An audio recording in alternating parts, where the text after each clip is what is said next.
On a choisi deux thématiques, mais qui est aussi une seule thématique, c'est le rapport de la population avec ces institutions fondamentales, nécessaires, indispensables, mais nécessaire, me semble-t-il, aussi de questionner le rapport qu'elles entretiennent avec chacun de nos concitoyens, à savoir la police, la justice.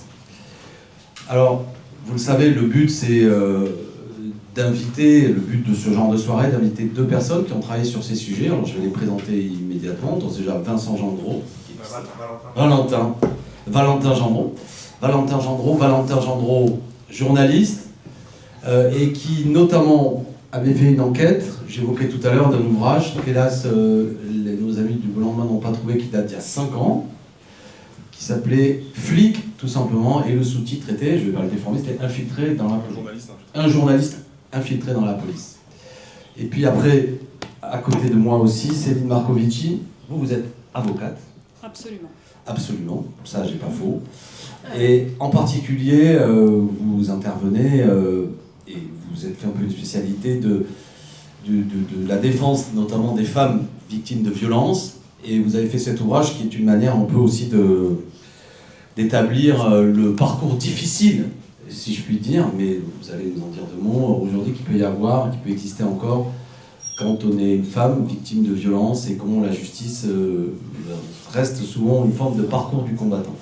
Et je vais m'effacer assez rapidement pour que chacun d'entre vous fasse une introduction et puis qu'après, évidemment, nous puissions avoir un échange. Je vais commencer, avant de donner la parole à Valentin, excusez-moi encore, pour essayer un peu de cadrer ce dont nous sommes en train de parler. Moi, je suis de ceux qui considèrent qu'il faut évidemment qu'il existe la police nationale. La police joue un rôle qui permet que, quand il y a parfois des conflits, des tensions dans la société, nous ne nous faisons pas justice nous-mêmes, etc., etc. Mais je crois qu'il est sain, comme toute institution, en même temps, d'avoir la possibilité d'un regard critique sur cette institution. Précisément, en plus, j'ai envie de dire, parce qu'elle est indispensable. Et que nous ne souhaitons pas que ce soit transformé uniquement dans un rapport de forme de privatisation de ça. Je crois que c'est une société encore plus terrible, qu'il n'y ait plus de police nationale, que ce soit plus un service public, mais confié uniquement à des sociétés privées. Alors, quel est le problème malgré tout, et vous allez revenir, c'est que pour préparer cette réunion, je relisais ce que nous dit la Défenseure des droits en 2020. La Défenseure des droits, vous savez ce que c'est la Défenseure des droits? C'est une institution qui normalement est sérieuse, indépendante, qui travaille et qui a des possibilités d'intervention et de demander aux différentes institutions des statistiques, des éléments pour faire des rapports sur où en sont les droits de chaque citoyen. Et il nous disait en 2020, cette institution, que les hommes de notre pays, jeunes en général, perçus souvent par leur apparence comme étant noirs ou arabes, ont 20 fois plus de possibilités d'être contrôlés par la police que le reste de la population. 20 fois plus. Pourquoi? Une question à laquelle il est nécessaire d'avoir des réponses, et souvent, à tout ça, il n'y en a pas. On va en discuter. L'IGPN, Institution Générale de Contrôle, si je puis dire, de la police nationale, considérait que dans ses rapports 2022 et 2024, il y a eu 1186 signalements pour usage de la force des policiers sur la voie publique, ce qui est en hausse, 52 personnes, des citoyens, tués à la suite d'interventions policières en 2024, dont 27 par balle, et il y en a des chiffres qui nous placent tout de même, quand on compare avec d'autres pays comparables, dans un pays où il y a indiscutablement des techniques de police sans doute utilisées qui ont ces conséquences-là, qui sont quand même à interroger. Alors bon, je ne veux pas être trop long parce qu'à partir de là, Valentin, vous allez nous présenter pour quelles raisons elle est floue. Bon, on va commencer, vous direz ce que vous voudrez bien entendu, mais pourquoi ce travail d'infiltration dans la police? Qu'est-ce que vous avez perçu? Et quel enseignement, si je puis dire, ou quel élément d'interpellation vous souhaitez utiliser pour qu'on puisse réfléchir sur cette institution afin d'avoir un regard le plus lucide qui soit et d'être utile sans doute pour viser à son amélioration. D'une manière un peu de lancer la discussion, et je vous donne le micro. Bonsoir à tous. Donc moi je m'appelle Valentin Gendreau. Je suis d'origine bretonne et en 2017 j'ai eu l'idée peut-être saugrenue de vouloir infiltrer la police. Donc mon parcours rapidement dans la police, ça a été 3 mois en école de formation comme policier contractuel, donc école de police de Saint-Malo. Je suis ensuite allé dans une structure qui n'était pas en lien avec ce que je voulais faire, qui appartient à la préfecture de police, mais qui est plutôt de l'ordre de la psychiatrie parisienne, de l'urgence psychiatrique. C'est un autre sujet sur lequel on pourrait tout à fait aller si vous le souhaitez. Et ensuite, j'ai réussi à infiltrer le commissariat du 19e arrondissement de Paris. Donc ça, c'était en 2019. J'y suis resté 6 mois, puis j'ai démissionné de la police nationale et j'ai écrit ce livre, Flic, en septembre 2020. Donc c'est un livre qui aujourd'hui a 5 ans et demi à peu près. Et le pourquoi est-ce que je décide d'infiltrer la police, c'est pour une bonne et simple raison que la police est un sujet qui est éminemment explosif dès lors qu'on parle de police avec n'importe qui, c'est-à-dire que soit la police vous l'aimez, soit vous la détestez. C'est très caricatural, mais grosso modo c'est comme ça que ça fonctionne. Soit vous allez soutenir l'action des forces de l'ordre, quoi qu'il en coûte, soit vous allez, par exemple, dans la rue, pouvoir dire « suicidez-vous » à des policiers. Et finalement, avoir un avis relativement nuancé, relativement neutre sur le sujet police n'existe pas. En tout cas, c'est un peu l'image que je me faisais avant d'y aller.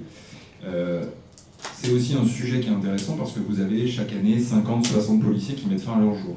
Ces gens sont quand même représentants de l'État. C'est pas rien, représentants de l'État. Et pourtant, ils mettent fin à leur jour. Il y a des raisons diverses et variées, mais ils mettent souvent fin à leur jour avec leur arme de service chez eux, pour des raisons professionnelles, pour des raisons personnelles, etc. Mais ils mettent quand même fin à leur jour. Et l'autre point que je voulais aborder dans ce livre, c'était la question de ce qu'on appelle des violences policières.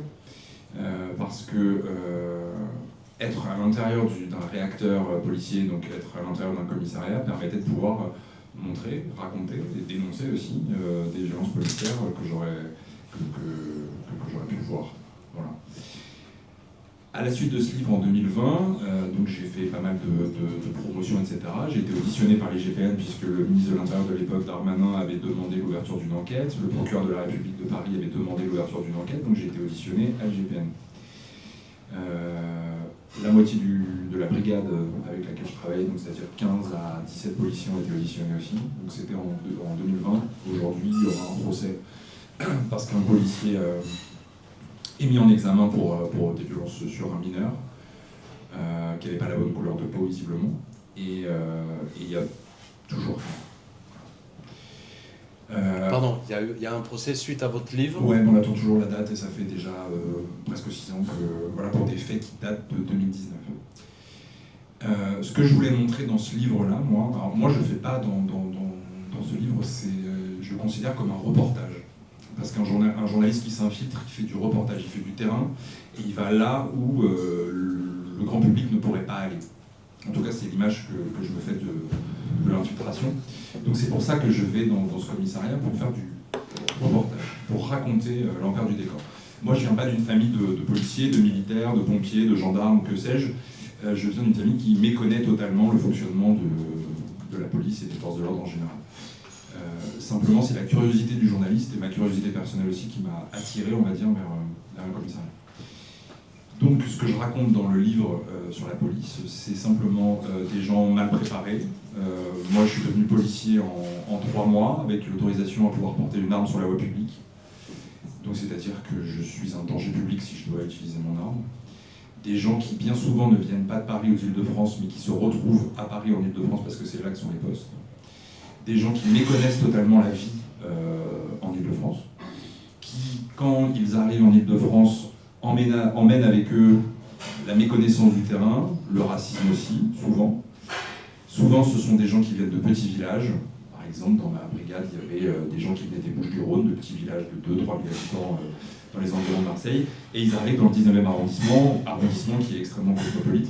Donc c'était extrêmement compliqué pour eux, et même le rapport police-habitant est très compliqué.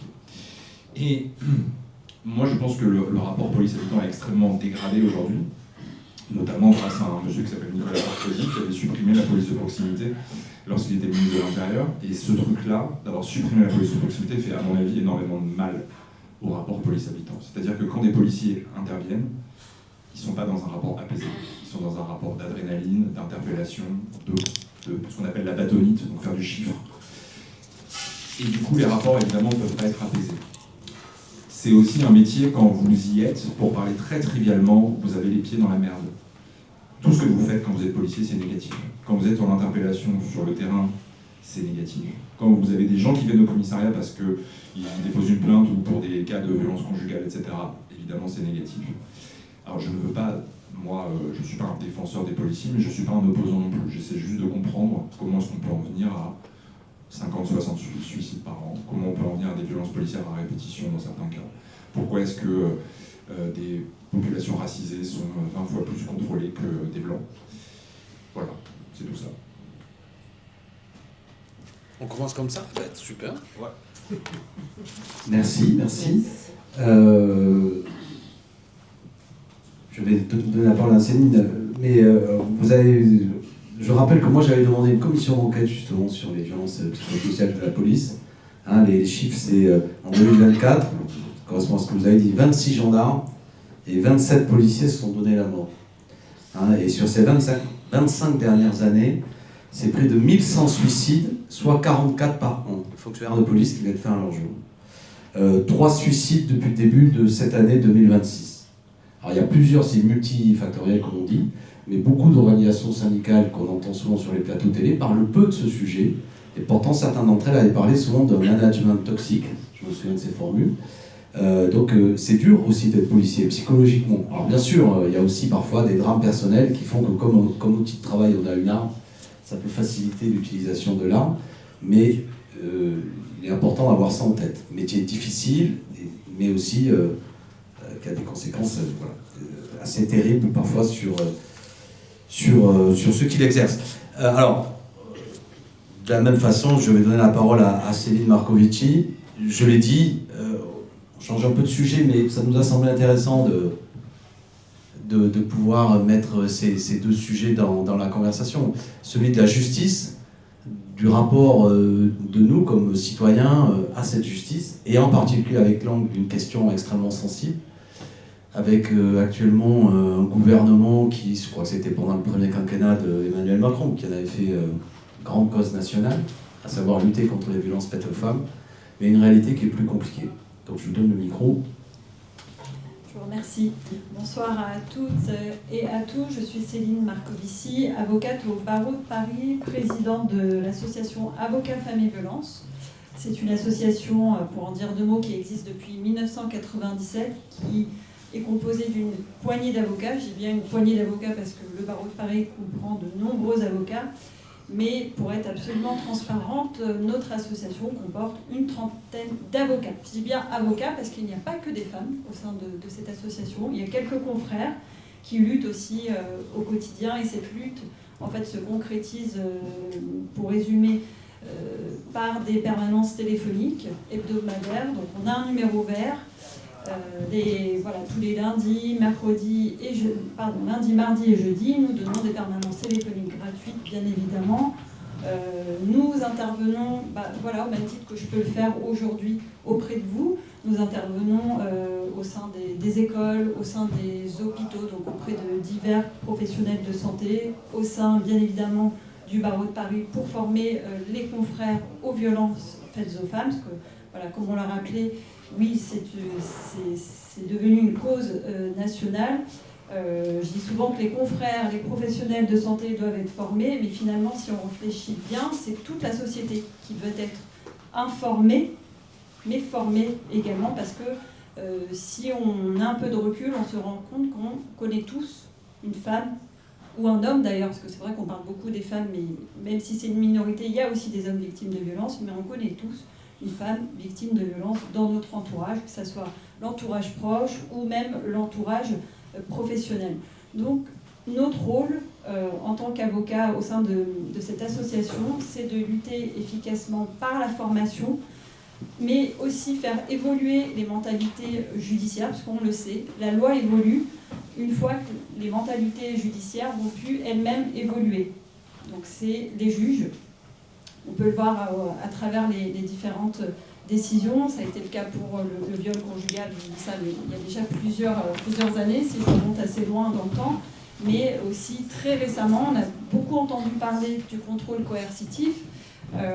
Aujourd'hui, on n'a pas encore légiféré exactement en la matière, mais il faut savoir que c'est les juges qui ont donné cette impulsion, qui ont fait savoir qu'il y a une réelle nécessité de légiférer sur le sujet. Donc c'est ça, notre rôle au quotidien. Et bien évidemment, l'essentiel, c'est d'accompagner sur le plan juridique et judiciaire les femmes victimes de violences. On parlait des commissariats de police. On a aussi notre rôle à jouer, les avocats, parce qu'on le sait, c'est depuis vraiment très peu de temps, depuis à peine quelques années, on peut accompagner une femme victime de violence dès le stade du dépôt de plainte. Ce n'était pas le cas auparavant, et ça c'est vrai que c'est précieux parce que c'est pas évident.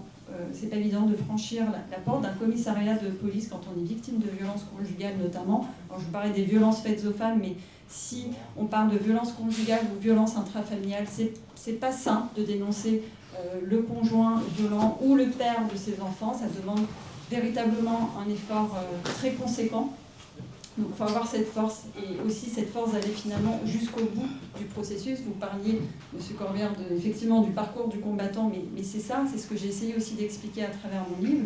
Je vous parle du dépôt de plainte, mais ensuite il y a toute la phase de l'enquête pénale, et on connaît les lenteurs judiciaires, les lenteurs administratives, donc il faut déjà être préparé à cela, ça c'est déjà la première étape. Et puis ensuite, quand on arrive au bout du parcours, et notamment avec une audience correctionnelle, ça se prépare.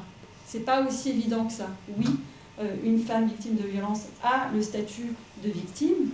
Ça, c'est écrit d'ailleurs dans la plainte, victime telle personne, prévenue telle personne, mais parfois on peut avoir de mauvaises surprises, et c'est notamment ce que j'ai essayé de dénoncer finalement dans mon livre. On peut avoir des mauvaises surprises le jour de l'audience correctionnelle, où on a l'impression que les rôles sont totalement inversés, que finalement, est-ce qu'on est véritablement la victime? En tout cas, c'est une question que peut se poser une femme qui a été confrontée à une situation de violence. Il y a le volet pénal, mais il y a aussi le volet civil. Vous avez dû tous entendre parler de l'ordonnance de protection. Alors, on parlait aussi des autres pays. L'Espagne, oui, c'est le modèle européen numéro 1 en la matière de lutte, on va dire, efficace contre les violences faites aux femmes. L'ordonnance de protection existe déjà depuis un certain temps. Nous, on l'a vu arriver assez tardivement puisqu'elle date de 2010, et puis ensuite la loi a évolué constamment pour l'améliorer, pour améliorer le dispositif. Il faut savoir que les juges, au tout début, ont été vraiment très réticents finalement à l'appliquer. Et aujourd'hui, si on fait un peu l'état des lieux, alors c'est mieux. On voit que le nombre d'ordonnances de protection évolue, augmente. Donc on a de plus en plus d'ordonnances de protection qui sont prononcées. Mais il y a encore des critères, et ça peut-être que j'y reviendrai un peu plus tard, mais il y a encore des critères qui doivent être revus sur le plan législatif, parce qu'il y a des freins pour prononcer cette ordonnance de protection, et on se rend compte que c'est plus possible. C'est plus possible de laisser en fait de telles exigences légales pour parvenir au prononcé d'une ordonnance de protection très rapidement. La loi vous dit que pour pouvoir bénéficier d'une ordonnance de protection, le juge aux affaires familiales va regarder deux conditions qui sont cumulatives. Premièrement, la vraisemblance des violences. Alors là, en règle générale, on n'a pas tellement de difficultés pour pouvoir le prouver. Ça va être notamment, alors si on parle de violences physiques, ça va être des photos, des hématomes, etc. Si on parle de violences psychologiques, on peut très bien apporter des SMS, des mails qui font part de dénigrement, d'insultes, et j'en passe. En revanche, la deuxième condition, et comme je disais, elle est cumulative, c'est la preuve du danger immédiat, le danger actuel. Alors si la femme qui est victime de violence a eu le réflexe, et le bon réflexe, et c'est ce que je conseillerais si elle vient me voir à mon cabinet, a eu le réflexe de partir du domicile conjugal pour pouvoir se mettre à l'abri, les magistrats vont considérer que finalement, il n'y a plus de danger actuel puisqu'elle est partie. Or, si on regarde le nombre de féminicides, on se rend compte en fait qu'il est en constante augmentation, et que surtout, ils interviennent lorsqu'il y a une séparation. Pourquoi? Parce que la femme échappe à son conjoint violent, échappe à son emprise. Et pourtant, c'est une réalité dans les faits, dans l'actualité. Et aujourd'hui, cette double condition, finalement, pénalise les femmes qui sont victimes de violences. Ça ne devrait pas être une condition cumulative. En fait, pour moi, le danger actuel, le danger immédiat, devrait découler automatiquement de la preuve de la vraisemblance des violences. C'est une évidence, c'est du bon sens, mais malheureusement, ce bon sens ne fait pas encore l'unanimité au sein de différentes juridictions. Voilà, c'est un exemple parmi tant d'autres auxquels nous, praticiens du droit, on est confrontés encore à l'heure actuelle pour essayer de protéger au mieux les femmes victimes de violences, parce que comme je vous disais, il y a le dépôt de plainte, c'est très bien, mais le dépôt de plainte, comme je disais, on connaît la lenteur judiciaire, c'est une réalité, donc on essaye de faire au mieux, et quand on essaie de se retourner vers le volet civil, donc le juge aux affaires familiales qui peut lui protéger, finalement, il a ce rôle un peu hybride de juge pénal, juge civil, protéger une femme, on se rend compte qu'il y a encore tout de même des freins, et ces freins-là devraient être clairement revus. Voilà ce que je peux vous dire en tout cas en première observation. Il y a d'autres, je pourrais en parler des heures parce qu'il existe encore malheureusement des vides juridiques qu'on tente encore de dénoncer. Il faut encore légiférer en matière de protection des femmes victimes de violences. Autre exemple vraiment de vide juridique, toujours autour de l'ordonnance de protection, parce que c'est tout de même un outil phare aujourd'hui pour protéger. On a vu les résultats concrets en Espagne et on espère en fait avoir les mêmes résultats en France. Mais pour vous donner donc un exemple très précis, en France, la loi française prévoit qu'on peut proroger la durée d'une ordonnance de protection qui est passée à 12 mois récemment. Donc elle peut être prorogée si une femme est mariée, qu'elle initie une procédure de divorce entre-temps, ou si cette femme n'est pas mariée, mais qu'elle a eu des enfants avec le conjoint violent, initie une procédure juste pour fixer les modalités de garde. Ça signifie, si on raisonne bien, qu'une femme qui n'est ni mariée et qui n'a pas d'enfant ne pourra pas voir l'ordonnance de protection être prorogée. Est-ce que vous pouvez nous préciser Oui. c'est quoi une ordonnance de protection? Qu'est-ce que ça signifie concrètement? Oui, c'est vrai. Qu'est-ce qu'une ordonnance de protection? Alors, comme son nom l'indique, c'est pour protéger les femmes. C'est le juge aux affaires familiales ou le juge civil qui est saisi de cette demande. Et principalement, ça permet l'éviction du conjoint violent. C'est-à-dire que le juge aux affaires familiales va interdire à monsieur de paraître au domicile conjugal ou auprès du logement familial, va interdire le port d'armes, va fixer les modalités de garde s'il y a des enfants, et en règle générale, quand il y a un conjoint violent, c'est plutôt un droit de visite dans une association, parce que c'est aussi un autre débat, mais qui a fait couler beaucoup d'encre. Est-ce qu'un conjoint violent est un bon père de famille? Alors ça, c'est la question que les juges se posent encore. Et donc, comme je vous disais, voilà, le juge aux affaires familiales va interdire le conjoint violent de se rendre au domicile conjugal, de paraître au lieu de travail ou à certains lieux que la victime aura choisi de dénoncer devant le juge.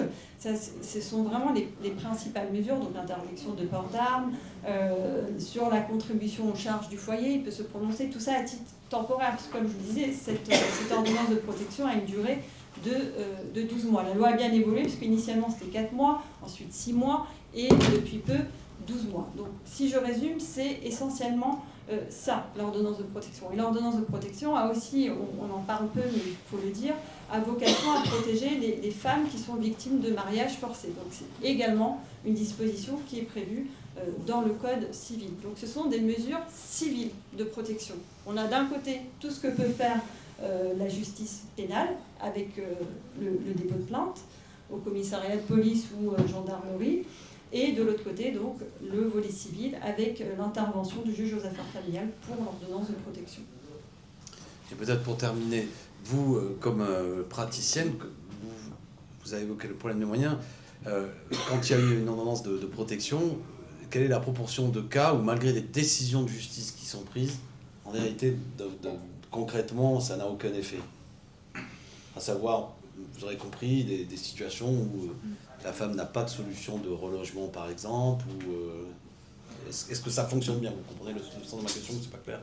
Oui, alors vous voulez dire peut-être, alors l'ordonnance de protection, c'est vrai que normalement c'est le conjoint donc, qui est évincé, qui est plus dans le domicile, et le juge va prévoir en règle générale que le conjoint continue, en tout cas si les conditions l'exigent, les conditions financières, continue de contribuer en fait aux charges du foyer. Si c'est pas le cas, c'est vrai que c'est possible en théorie qu'une femme en fait a déjà quitté le domicile conjugal et bénéficiaire d'une ordonnance de protection, mais n'a pas les moyens financiers. Alors il y a des hébergements d'urgence, mais qui restent aujourd'hui insuffisants, soyons clairs. Chaque année, on fait un peu l'état des lieux tous les 25 novembre pour voir voilà, ce qu'on doit améliorer, ce qu'on doit ajouter. Alors oui, c'est toujours en hausse constante. Il y a de plus en plus d'hébergements, c'est vrai. Il y a des associations aussi qui luttent de leur côté pour prévoir davantage d'hébergements, mais ça reste insuffisant. Il y a aussi, il faut le dire, en matière de logement social, normalement, les femmes victimes de violences sont prioritaires pour obtenir un logement social. Et je dis toujours, pour aider efficacement une femme victime de violence à sortir de cette situation, c'est un véritable travail d'équipe. On a les associations qui font vraiment un travail formidable parce qu'elles sont là pour écouter, pour orienter vers des avocats effectivement compétents, parce que tous les avocats qui exercent en droit de la famille ne savent pas traiter des situations de violence conjugale.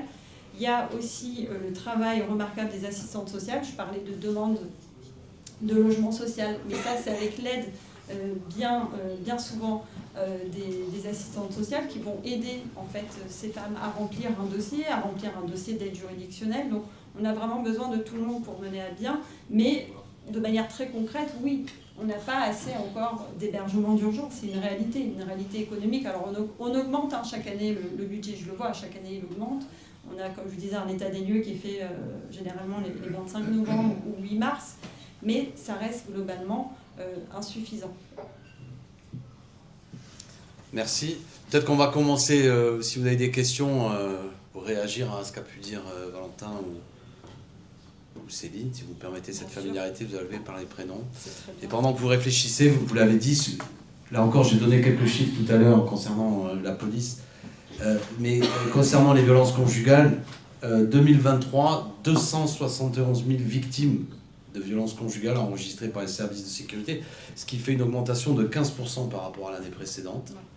Les féminicides en France, 2024, c'est 107 femmes tuées par leur conjoint en 2024.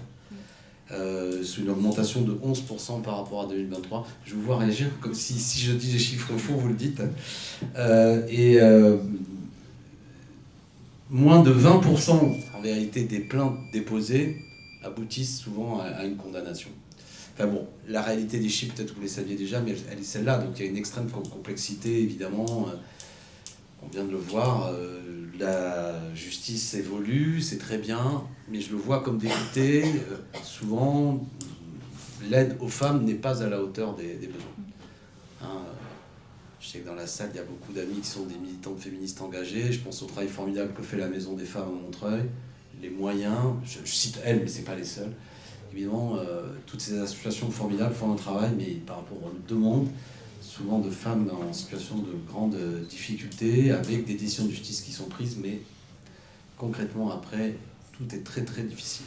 C'est une très bonne question et je vous en remercie. On se l'est souvent posé parce qu'en fait, finalement, si on fait un peu l'état des lieux, la France aujourd'hui, elle dispose quasiment des mêmes outils que l'Espagne, et notamment l'ordonnance de protection. En fait, ce que je dénonce souvent, c'est qu'on a les outils, on a les textes, on a les dispositifs pour protéger les femmes, mais on ne les applique pas. Et l'ordonnance de protection, c'est vraiment l'exemple type. On a l'impression qu'il y a toujours cette réticence finalement à peut-être protéger à tort une femme victime de violence, et ce, au profit en fait du conjoint violent. Qu'est-ce qui est plus grave ? Mais on a l'impression que la réponse est là. On a les outils, mais on ne les met pas en œuvre, tout simplement. C'est vrai que je vous disais, l'ordonnance de protection, c'est un peu plus, mais ce n'est pas non plus flagrant, le nombre d'ordonnances de protection qui est prononcé. Peut-être que ça pourrait, pour répondre vraiment peut-être plus précisément, et c'est ce que je disais tout à l'heure, finalement, il faudrait, et on le répète chaque année, j'ai l'impression que chaque année on dit les mêmes choses, mais c'est une réalité, mettre davantage l'accent sur la formation des professionnels qui entourent les femmes victimes de violences. Les magistrats, évidemment, en premier. Et d'ailleurs, avec la loi récente, on se demandait s'il ne faudrait pas créer vraiment un pôle spécialisé, que ce soit juge aux affaires familiales. Et évidemment, alors là, il n'y a pas de doute. Et je pense qu'on verra vraiment la différence. Au niveau pénal, avec le parquet, bien qu'il y ait déjà des référents en matière de violence conjugale au sein du parquet. Et, je n'ai pas parlé, mais juge des enfants. Parce qu'en fait, c'est vraiment la spirale un peu infernale judiciaire. Quand il y a une situation de violence conjugale, On a le juge aux affaires familiales qui va être saisi soit pour la demande d'ordonnance de protection, le divorce ou les problèmes de garde d'enfants. Le volet pénal avec le tribunal correctionnel, procureur et le juge des enfants, parce qu'en fait, ce qu'il faut savoir, c'est que dès lors qu'on dépose plainte pour des faits de violence conjugale, il y a un signalement automatiquement qui remonte, et parfois les officiers de police judiciaire le disent, donc les officiers qui font partie de la brigade de protection de la famille, parfois ils ne le disent pas, mais moi en tout cas c'est ce que j'explique à mes clients, ne soyez pas étonnés que vous allez avoir une forme d'enquête sociale, qui est menée par la CRIP, et que ça peut potentiellement donner lieu à une saisine du juge des enfants si on estime que les enfants sont liés de cette situation, soit de violence conjugale ou de violence intrafamiliale, parce que parfois malheureusement c'est aussi les deux cas, et qu'il faut vérifier si les enfants peuvent véritablement rester avec la maman. Est-ce que la maman n'est pas sous l'emprise encore du conjoint, du père violent, parce que ça interroge la justice.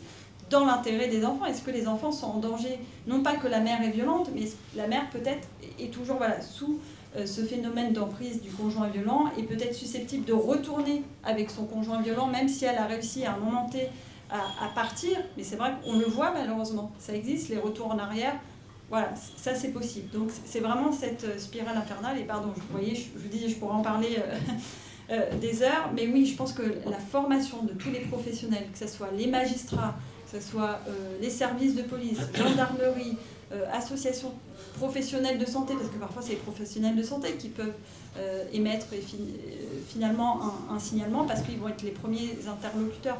Toutes les personnes qui interviennent aux côtés des femmes doivent être formées. Donc l'accent, oui, c'est sur la formation. Et l'information, comme je disais, parce que c'est toute la société qui doit être mobilisée. Alors aussi pour interpeller, mais je vais donner la parole. Tout à l'heure, Valentin nous disait, il décrivait ce qu'il voit de ces jeunes policiers de province, ça se dit plus de province, enfin de région, qui se retrouvent, et vous avez lâché le mot, qui viennent avec leur racisme. Et moi, tout à l'heure, dans mon introduction, j'ai dit ce que nous disait la rapporteure des droits, qui dit qu'un jeune à la peau noire, ou racisé comme on dit aujourd'hui, a 20 fois plus de contrôle de police. Alors je dis ça pour interpeller parce que je suis très content qu'il y ait des jeunes dans la salle. Je leur remercie d'être là. Et ça pourrait être intéressant aussi qu'on échange, parce que moi je le dis comme ça, pour moi c'est un chiffre qui est donné. Je vais être honnête, moi je suis jamais contrôlé par la police. Toi non plus, vous non plus. Chacun est libre, mais ça peut être intéressant aussi si cette réalité est une réalité vécue par des gens. Et de la même façon, quand on parle des violences évidemment faites aux femmes, et puis là aussi je sais que c'est quelqu'un de discret et très efficace sur la question des violences faites aux femmes. Je sais qu'on a dans la salle quelqu'un qui travaille notamment au commissariat de Montreuil, et qui est très impliqué là-dedans, et aussi des témoignages peut-être directs de choses qui peuvent nous intéresser.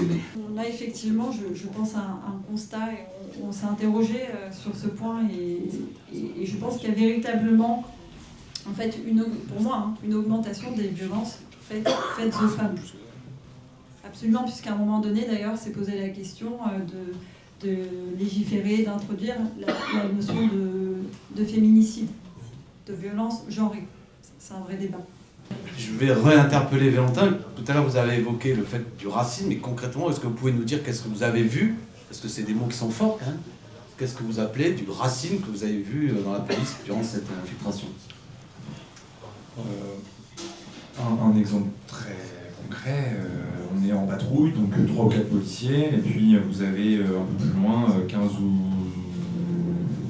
des jeunes hommes de 15 ou 16 ans qui sont noirs, et ils ne font rien.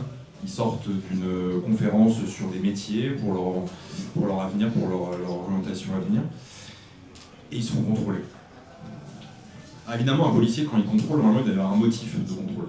Et généralement, il le trouve après, quand il y a quelque chose. Quand il n'y a rien, pas vu, pas pris.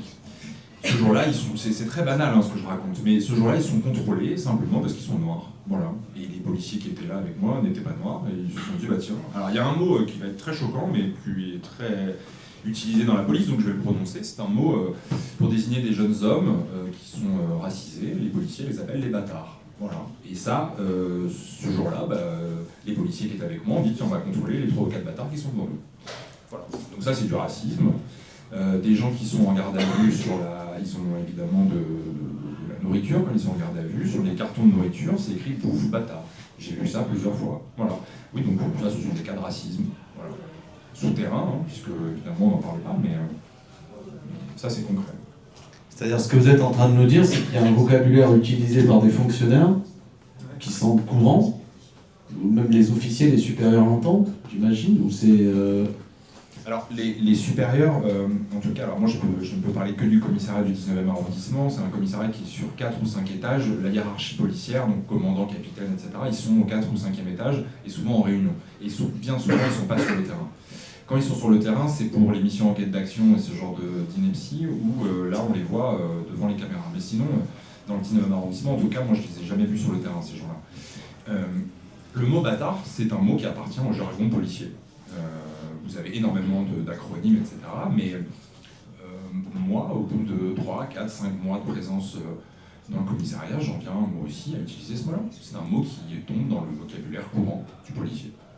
Évidemment, au début, c'est extrêmement choquant, puis en fait, quand vous l'entendez tous les jours, vous faites vôtre ce mot-là. Donc le bâtard, c'est qui? C'est le jeune? C'est le jeune homme racisé qui a un look urbain, qui a des baskets, un survêt du Bayern et un maillot du Real. Voilà. Ça, c'est un bâtard. Pardon, c'est choquant, désolé. Valentin, non, mais je vais être honnête, j'ai pas pu lire votre livre, ça vous le racontez dans le bouquin, Ouais. il y a une plainte déposée contre vous. Il y a eu des cas de violences policières qui sont racontés dans le livre. Et du coup, Darmanin demande l'ouverture d'une enquête.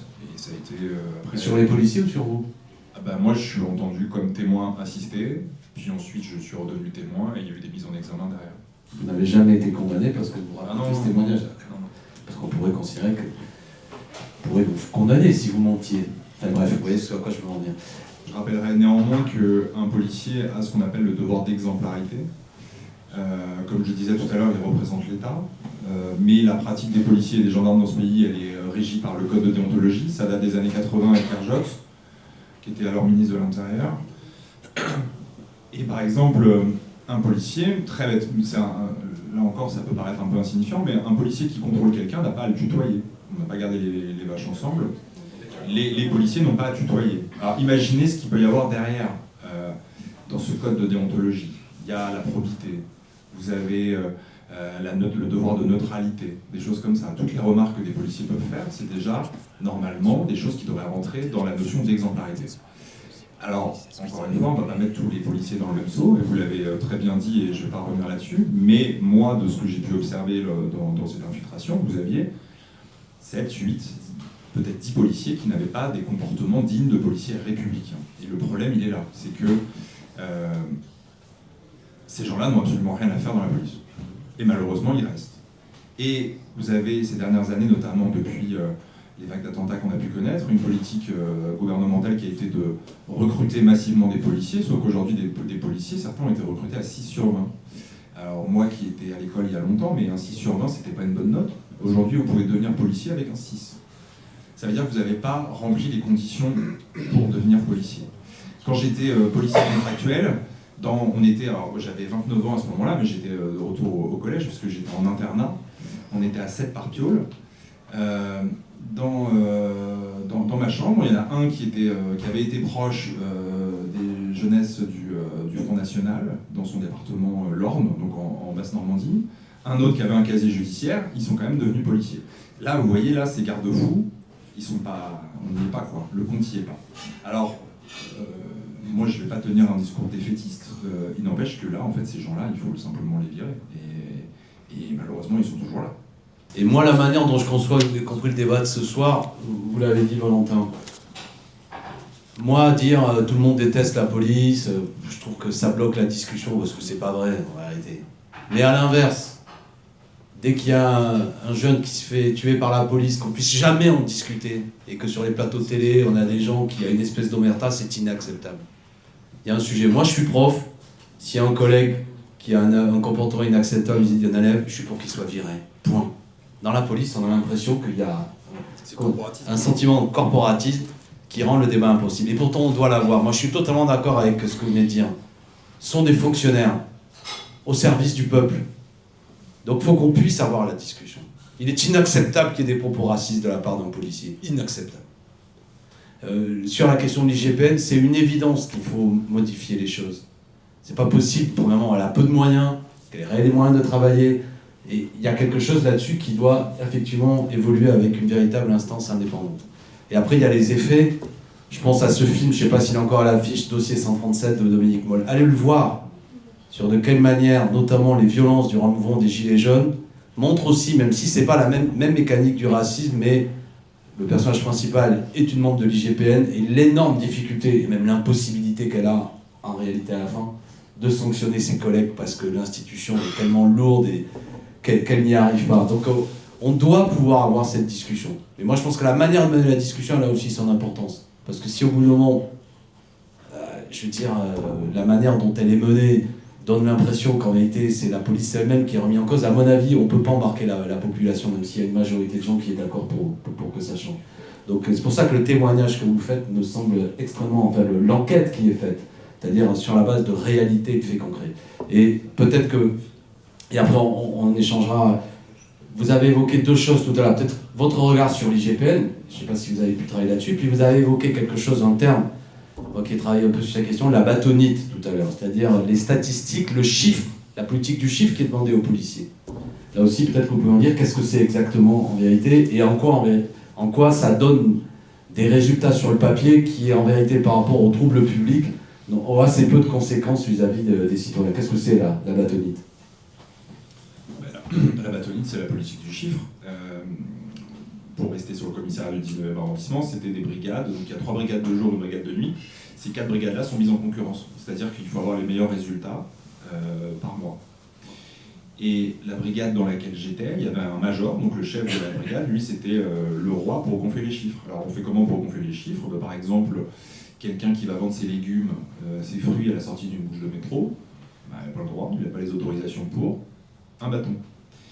Il en faisait 10-15 dans le mois, ça faisait qu'à la fin, ma brigade avait les meilleurs résultats, alors c'était pas grâce à moi, mais ma brigade avait les meilleurs résultats du commissariat parce qu'il mettait des bâtons pour le pauvre vendeur qui vend ses fruits et qui survit comme il peut. Les légumes d'ailleurs et les fruits étaient saisis et les policiers pouvaient se servir dans le commissariat. Après, alors que normalement évidemment ils sont voués à la destruction, bref c'est une parenthèse que je referme. C'est du contrôle pour à la fin mettre en garde à vue quelqu'un qui a 20 € de shit sur lui, il passe en garde à vue, ça fait un bâton de plus, ça ne sert absolument à rien. Voilà, donc c'est comme ça qu'on arrive à gonfler des chiffres. Au final, quel impact ça a sur la population ? Absolument aucun. Absolument aucun. Je voudrais juste rebondir quand même rapidement sur ce que vous avez dit, au-delà de l'insulte absolument immonde que vous avez subie. Je pense que le métier de policier, il déforme la perception du réel. C'est-à-dire que, tout à l'heure, je disais très trivialement que c'est un métier où on a les pieds dans la merde quand on l'exerce, parce que tout ce que vous faites est absolument négatif et anxiogène. Je pense que plus longtemps vous restez dans la police, plus vous avez de chances de devenir raciste, de devenir aigri, de devenir méchant, de voir le monde tout en négatif. Il y a des podcasts sur France Culture que je vous conseille qui parlent de policiers qui ont quitté l'institution policière, qui racontent que policiers, quand ça fait 10, 15 ans, 20 ans que vous l'exercez, vous voyez une immense feuille sombre et vous avez un tout petit triangle, un tout petit espace qui reste blanc. Quand vous démissionnez de la police, toute la partie sombre, elle s'évapore. Vous revoyez la société telle qu'elle est, c'est-à-dire vous n'êtes pas forcément dans tout sécuritaire, vous ne voyez pas toujours tout en mal, vous n'êtes pas toujours prêt à anticiper le pire qui va arriver, etc. Parce qu'en fait, ce sont des cocottes minutes, les policiers. Notamment, moi, la période où j'y étais, on sortait quand même des attentats, on sortait du drame de Magnanville, où vous avez un couple de policiers qui a été tué à son domicile. Voilà, ça a profondément ébranlé l'institution policière. Mais ces policiers-là, dans les podcasts là, de France Culture, ils racontent que en fait, ça rend con, quoi. Pour le dire clairement, ça rend extrêmement suspicieux, extrêmement méfiant. Moi, à la fin de mes 6 mois dans le commissariat, quand je rentrais chez moi, je faisais un tour à 360 degrés quand je montais dans une rame de métro, juste pour vérifier que tout allait bien. Je ne faisais jamais ça avant. Je ne le fais plus maintenant. Mais j'ai mis quelques mois avant de redevenir la personne que j'étais avant. Et je n'ai fait que 6 mois dans le commissariat. Vous imaginez celui qui reste 20 ans ? ça a un impact considérable sur la psyché des agents, le métier. Parce que, comme je disais tout à l'heure, quand vous êtes en patrouille, vous êtes en intervention pour des choses, alors ça peut être des choses banales, le différend entre voisins, ça peut être des choses plus graves comme des violences conjugales, des violences intrafamiliales, etc. Mais tout ça est négatif. Et quand vous êtes au commissariat, tout à l'heure vous parliez d'une plainte pour une carte bancaire, mais c'est négatif aussi. Ça peut paraître anecdotique, mais pourtant c'est négatif. Et vous imaginez le préposé à la plainte, donc celui qu'on appelle le plaintier, qui souvent est un jeune policier qui débute, il ne fait que ça toute la journée. Que des gens qui ont eu un truc négatif qui leur est arrivé. Alors ça peut être pour une carte bleue, mais ça peut être des choses beaucoup plus graves. Évidemment que ça déforme votre perception du réel. Voilà. Et pour l'IGPN, moi j'ai été auditionné à l'IGPN, oui, après la publication du livre. Et la même chose que monsieur, la première remarque, c'était une capitaine, donc policière, qui enquêtait sur d'autres policiers, déjà bon, qui m'a dit, comme vous croyez qu'on a que ça à faire de vous auditionner, etc. Je dis, ouais, vous avez peut-être pas que ça à faire, mais faites votre boulot, quoi. Donc c'était très tendu, et puis au final ça a accouché d'une souris, c'est-à-dire que on est 5 ans et demi après la publication du livre, on est 7 ans après les faits, et il ne s'est toujours rien passé. Voilà, comme vous, quoi. Je pense qu'en termes de solutions, il faudrait peut-être, tout à l'heure on parlait de l'Espagne, je pense qu'on pourrait traverser la Manche pour la question de l'IGPN, parce que l'IGPN anglais n'est pas composé que de policiers, elle est aussi composée de personnes qui sont des juristes, qui sont des gens issus de la société civile, et quand un policier fait n'importe quoi, il devrait pouvoir être sanctionné. Généralement, les policiers qui sont virés de la police, c'est pour des affaires qui touchent à de la corruption. Pour des affaires de violence policière, généralement, non. C'est très très rare. Ça fait absolument écho chez moi, ce que vous avez pu dire. Alors oui, je suis du barreau de Paris, mais j'interviens un peu partout en France finalement, et notamment à Bobigny. Et pour parler de Bobigny, c'est vrai que je vous dis ça il y a tout de même quelques années, pour être honnête, l'accueil des victimes. Vous parlez de l'accueil des victimes au commissariat, mais devant le tribunal correctionnel. Alors, j'ai évoqué un exemple à Paris, mais pour revenir sur Bobigny, j'étais très choquée. Ma cliente qui vient dénoncer des faits de violence physique, de violence sexuelle devant, oui, un public, parce que ce n'est pas des audiences à huis clos. Hein. Tout le monde peut rentrer, c'est libre, tout le monde peut entendre, écouter, c'est la vie intime, mais vraiment la plus intime possible. Et la présidente, donc, qui commence par relater les faits reprochés, l'auteur qui est vraiment juste à côté, où j'explique à ma cliente que en fait, elle doit être présente, même si sa présence n'est pas obligatoire, mais si elle n'est pas là, alors là, tout de suite, hein, le procureur ou la procureure va se demander, mais pourquoi votre cliente n'est pas là? J'aurais voulu qu'elle soit là. Pouvez-vous mettre 2 secondes à sa place? Et ça joue en défaveur de la personne. Et ça joue en défaveur de la victime. Et lui, bien sûr, le prévenu, lui, il est là.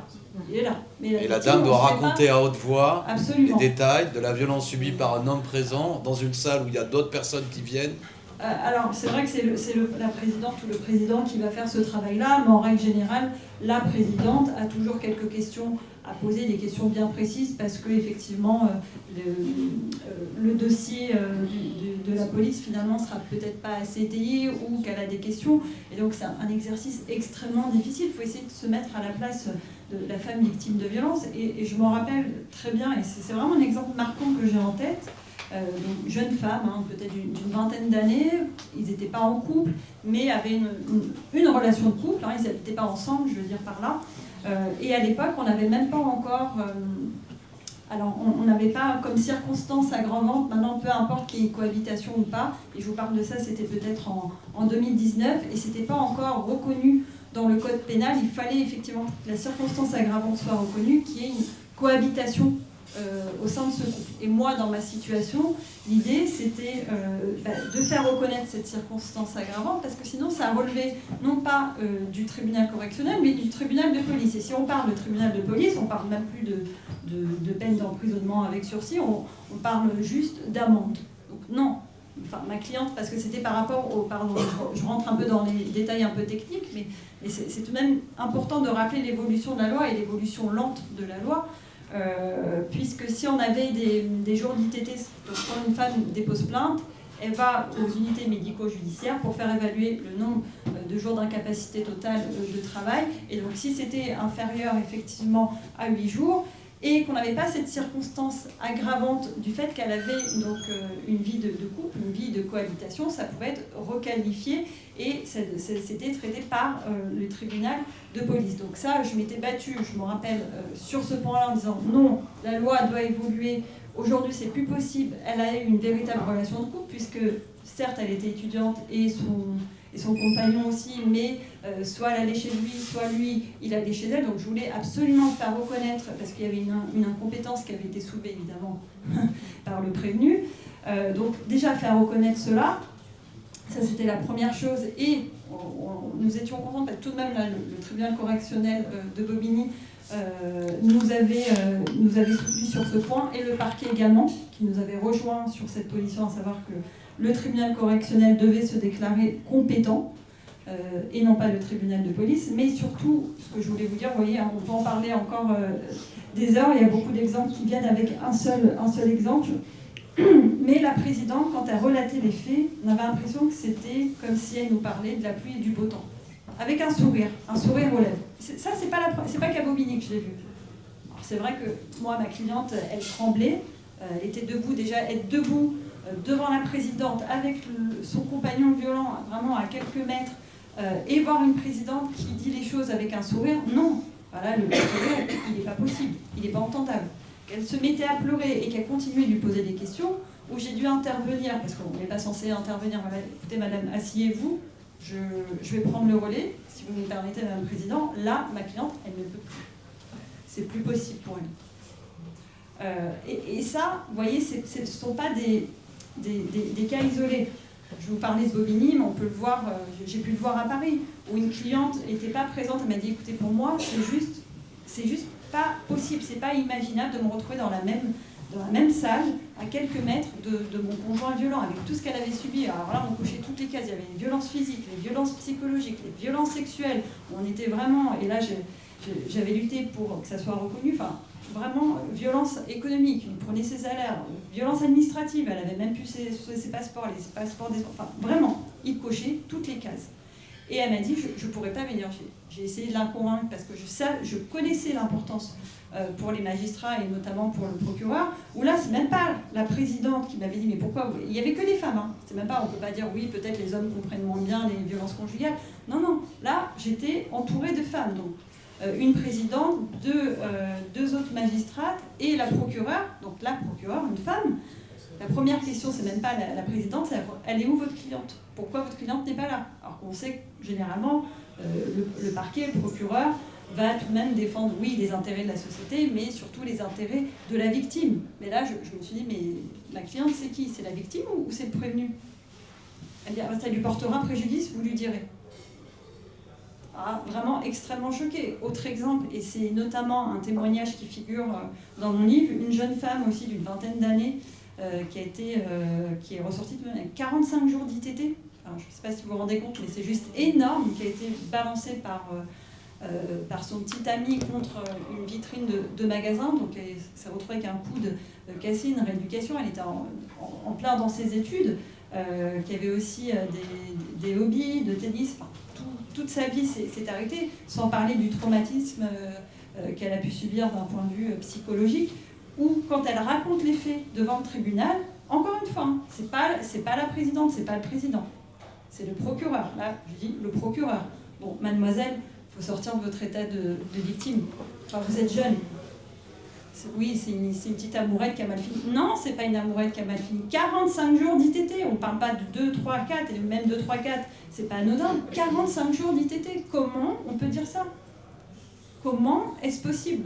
On était tout de même, je pense que c'était là aussi, au 2020, vraiment à la veille du Grenelle sur les violences faites aux femmes. Et là, j'ai dû intervenir. C'est pas normal. En plus, on est vraiment, si vous voyez une salle d'audience correctionnelle, vous avez voilà, le parquet qui est tout de même voilà, à proximité. Donc la victime se sent plus ou moins protégée. Elle se dit, voilà, j'ai mon avocate ou mon avocat bien évidemment, mais j'ai aussi le parquet qui est là pour faire ses réquisitions, donc pour proposer une peine.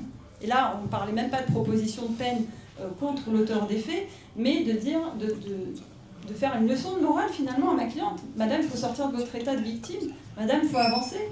Madame, c'est rien. Non, c'est pas rien. Enfin, On était tous choqués, que ce soit les avocats de la défense ou les autres avocats qui intervenaient pour les victimes, c'est des phrases qui ne sont plus entendables. Et effectivement, madame, il fallait partir. Vraiment, pour la petite anecdote, c'était moi la première fois que j'ai entendu, et c'est vraiment la phrase exacte que j'ai pu entendre. J'étais pas encore avocate, il y a vraiment voilà, quasiment une vingtaine d'années. J'allais devenir, voilà, je faisais mon parcours d'études universitaires, et puis j'ai assisté, ma maître de stage, à une audience sur les violences faites aux femmes, et il n'y avait pas encore tout cet arsenal de protection. On était vraiment encore avec les mentalités, oui, arrêtez, c'est le cas de le dire.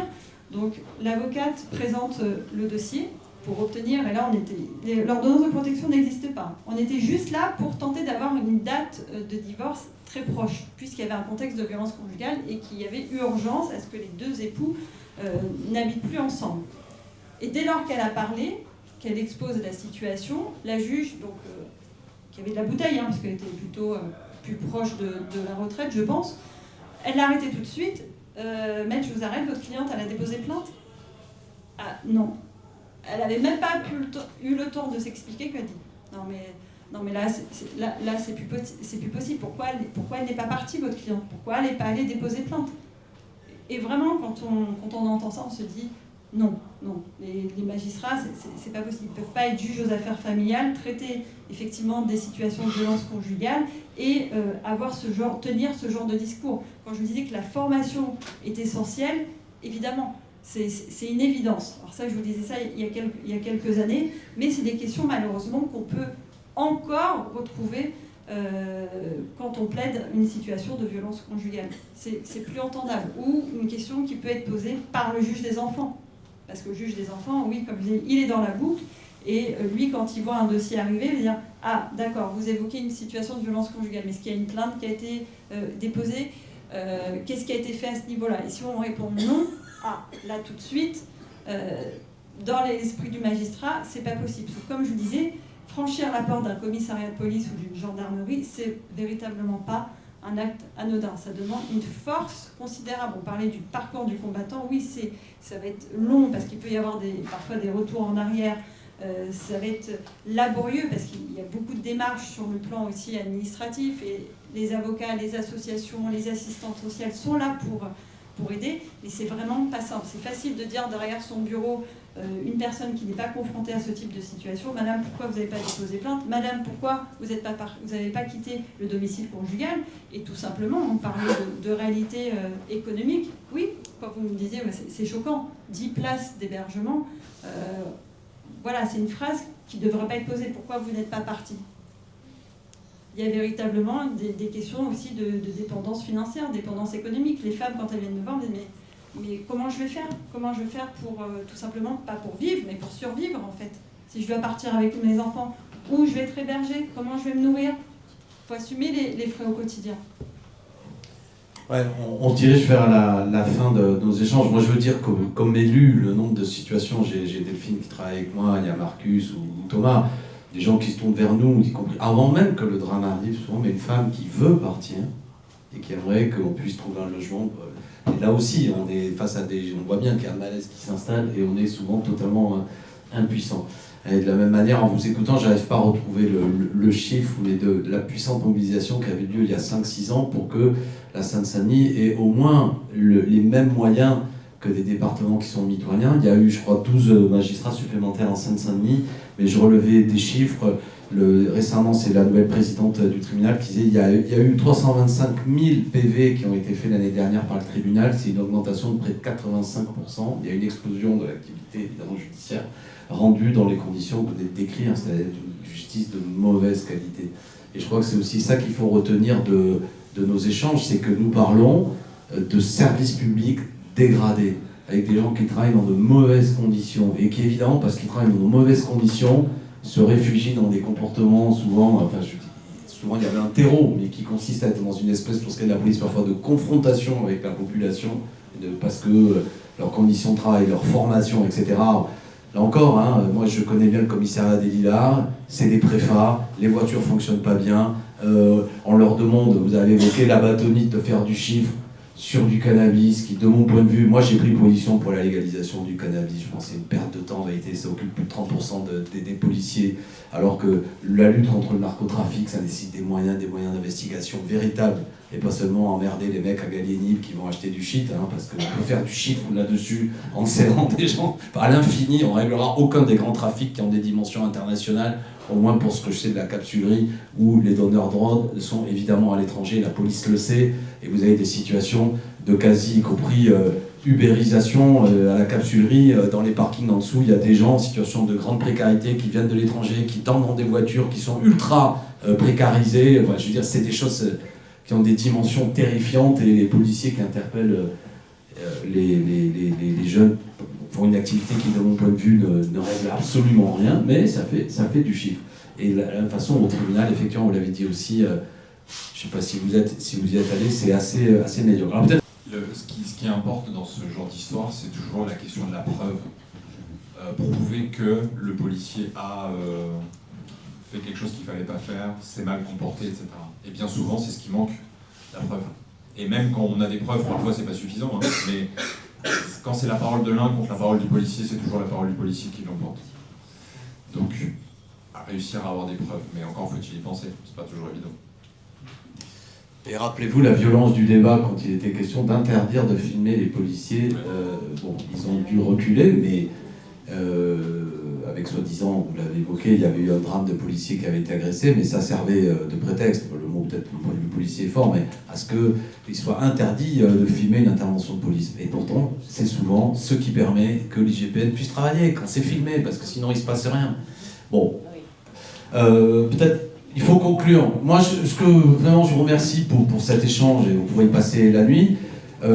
C'est l'occasion de dire des petites choses. On est dans un débat municipal, mais on a bien compris ce soir que des problèmes locaux sont d'abord des conséquences de politique nationale, parce qu'on pourra discuter pendant des heures sur le fait qu'on veut améliorer la police, mais sans moyens, etc. Évidemment, on n'y arrive pas.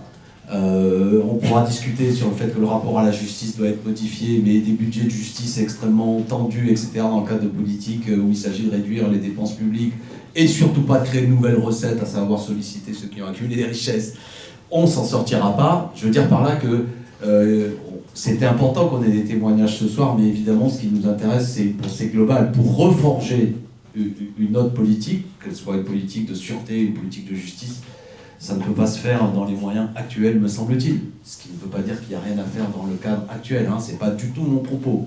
Mais il va de soi que si on veut avoir des gens qui ne sont pas recrutés à 6 sur 20, si on veut avoir des gens qui ont des réels moments de formation, si on veut avoir des réels contrôles, etc., il faut plus de place pour les femmes en danger. Plus de place pour les femmes en danger quand elles arrivent dans le commissariat. Le chiffre que vous avez donné, Katia, est terrifiant. 10 places pour... Vous dites seulement vous que sur le commissariat de Montreuil, vous pourriez quasiment avoir 50 besoins sur une année, uniquement en Montreuil.